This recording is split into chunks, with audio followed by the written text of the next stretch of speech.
Today we're going to be discussing Lamelo Ball being shipped from the Charlotte Hornets to the Minnesota Timberwolves. This is really just a warning to anyone that is living in Minnesota. If you are on the streets, if you have your license, if you do anything on the road, near the road, on the sidewalk, I need you to be paying attention to what I'm about to say. Watch out. You are in danger. Keep your eyes and your head on a swivel. LaMelo Ball is coming. Your days of walking around all willy nilly, having no faults in the world, having no thoughts or fears of what might occur, are over. It just got 37 times more dangerous for any person living in Minnesota. Minneapolis exclusively. All right? It's shit, anyone. He might decide to go on a highway drive one day. You're not safe. Y'all need to be turned in, locked in to the streets. You guys need to be paying attention. It's a whole new world out there for you guys, and I don't think you're ready for what's about to occur. It's like Prime Joker getting released to Gotham. Do you think the citizens just had their same old day that they used to have? No. You got bombed trying to grab a bagel for lunch. Brunson, egg, and cheese. Hold the dick and balls. I love saying that joke. I'm going to fit it in wherever I can. Shit is getting real. Why do my teeth look so white in this light? Boy, I'm glistening on these motherfuckers. I don't even need diamonds. My teeth do the dancing. Oh no, I'm just yapping, bro. I'm feeling a goofy mood today. Bro, I feel like I got veneers. No, on a serious note though, I became a Hornets fan. I adopted them. I was a Clippers fan. I still am a Clippers fan, but God, it sucks to be a Clippers fan. So I try my best to try to find a different team to just latch onto for a season because I know the Clippers aren't going to do shit. So last year, I became a Hornets fan, and I think I'm going to try to hold through with that. I love them boys. It was a really fun year. I called it early. All right, I had like a 700 to 1 bet or something. I like plus 70,000 odds for them to win. I put like $20 on it to win like 30 grand or something. Of course, they got absolutely decimated in the first round of the play-in, second round of the play-in, whatever. So, dreams were dreams, but that was a little bit of, kind of a more of a reason for me to become a fan, but it really bought me into the team. I didn't drop my Clippers fandom. Again, I love them boys, but I was more bought into the Hornets. And it is sad to see my boy LaMelo just get shipped like that. Hornets are trading LaMelo Ball and Josh Green for Naz Reid, a 2033 unprotected first round pick, 3 first round pick swaps, 3 second round picks. I don't think that's enough. I think my demon was supposed to go for about 4 first round picks, Naz Reid, Rudy Gobert, Dante DiVincenzo, and I still don't think that was enough. I'm kidding, obviously. But it doesn't feel like enough. I don't think the Hornets GM knows what pick swaps mean. Those years aren't that far away. Like, I don't think the chances that the Timberwolves record is worse than the Hornets are very high. And if you don't know what a pick swap is, it just basically means whoever holds the higher pick for the first round, they have to swap it for the Hornets. And if they are that much worse, I don't think it's going to be that far.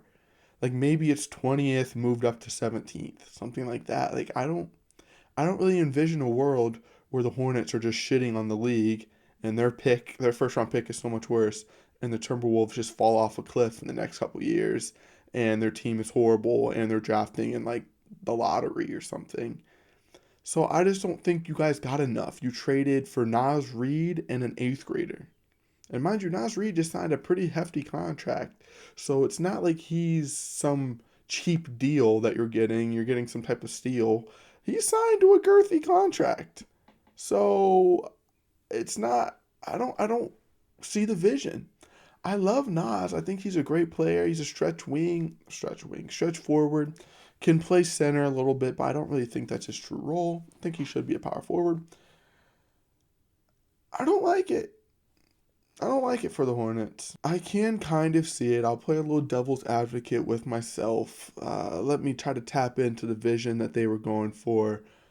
LaMelo is not a serious player, unfortunately. At the end of the day, he's pretty goofy. It's really hard to count on him for we've seen the play-in, for a play-in, let alone a couple actual playoff series.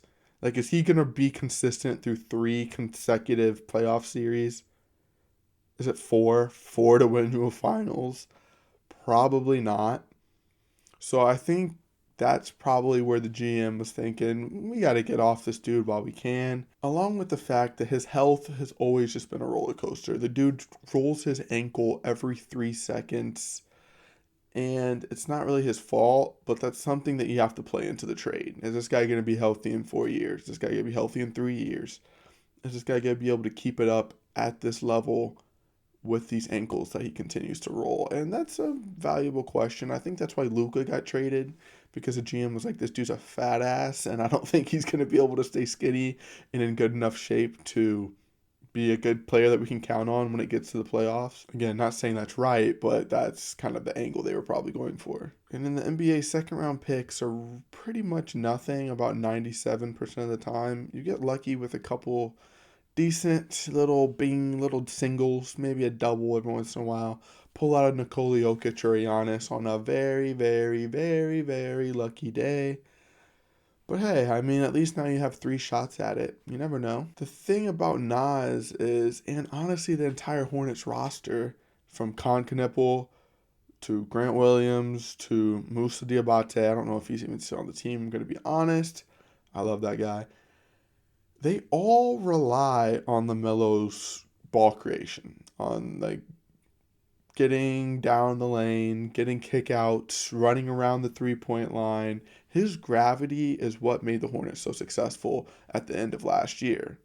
When you get rid of him, I don't know who becomes the creator. They signed Kobe White right after this to like a $75 million 3-year deal. Kobe White is okay. I mean, he's a close-ish equivalent to what Lamelo does. Kind of a watered down version, a little bit more serious, a little better on the defensive end. So I see what they're going for, but he just doesn't get downhill in the same way, and he doesn't pass in the same way. Lamelo is just such a gifted passer. It's really hard to make up what you're losing with him gone. You hope Khan can make a step up in the right direction, but it's really scary to count on that because he never really showed ball handling skills or being able to get to the paint kind of at his own will outside of off the catch. And I don't know if they're counting on him to kind of get better in that sense, or if they're just kind of going to keep him in that same role and hope that someone else can create and get him in those same opportunities. But I don't really see him changing outside of his kind of just pick and pop sort of role. And that was so good because they would always run it at the top with the key with Lamelo, and they would always try to double Lamelo off because he would either roll really hard and find someone wide open, or he would pop for one of those BS threes. So I don't know if Kobe White's going to have that same type of gravity turning the corner and have Khan wide open at the top every time. I don't know. I'm not a basketball coach or analytical type of dude. I'd be trying to break down this shit like I actually know what I'm doing. But these are just what I think when I initially see something like this. Nas, also just a dude who stands there and pops threes. He's not really a creator that gets himself down the lane.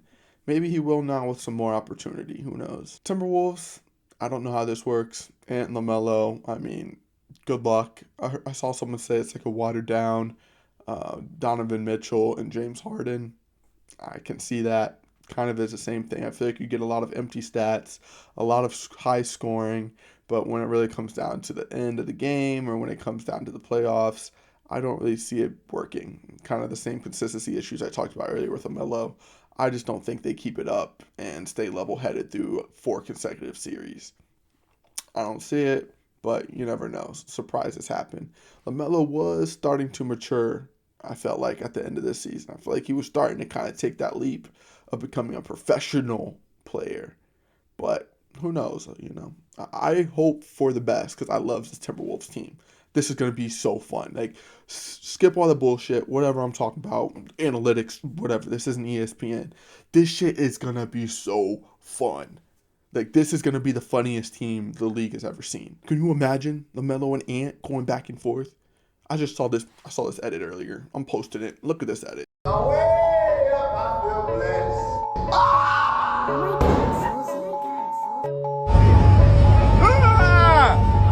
Blessed.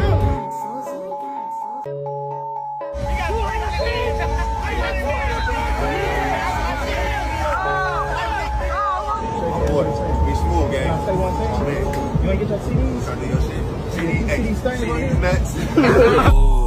Don't you wanna dance? Don't you wanna dance? Don't you wanna dance? Don't you wanna dance? Don't you wanna dance? And that's just scratching the surface, bro. There's so many clips of these dudes that can go viral at any point. Like the one with him talking to Julian Newsom's sister.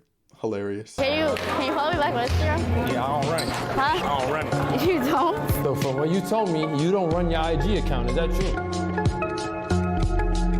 I do. Lamelo going, you, I could take you. He's scared to guard me, you. Who pushes you the most? No one in practice can guard me, so it's really nothing. We can put the camera on him, too. Just put the camera on him. That man right there, that's the man who can't guard me. Turn it left. I'll take his ankles every day. Go one more. See the boy in the hoodie. He hiding for a reason. Ant drops gems anytime he gets on a post-game conference. Okay, I have not been to Minnesota in probably 20 years. Bring your ass. Hey, can you? Both of these dudes are never up to any good, but that's why we love them. And that's why this is going to be the greatest comedy duo the NBA has ever seen. And I'm actually so excited to see it. I don't know whose idea it was in the front office for the Timberwolves to put these two together. I don't know who sat there and went, these two guys will lead us to a ring. But I like the vision, brother. I don't care if it works. I like what you're cooking. I don't know, I've been recording for 14 minutes. No one needs that much talking out of me for this type of stuff, but I'm excited to see what happens. I hope y'all are too. And if you're not, you're a square. You're a lame. You are broke. Oh, wait. That's just me. Stay safe in the streets of Minneapolis because those insurance premiums will be going up regardless.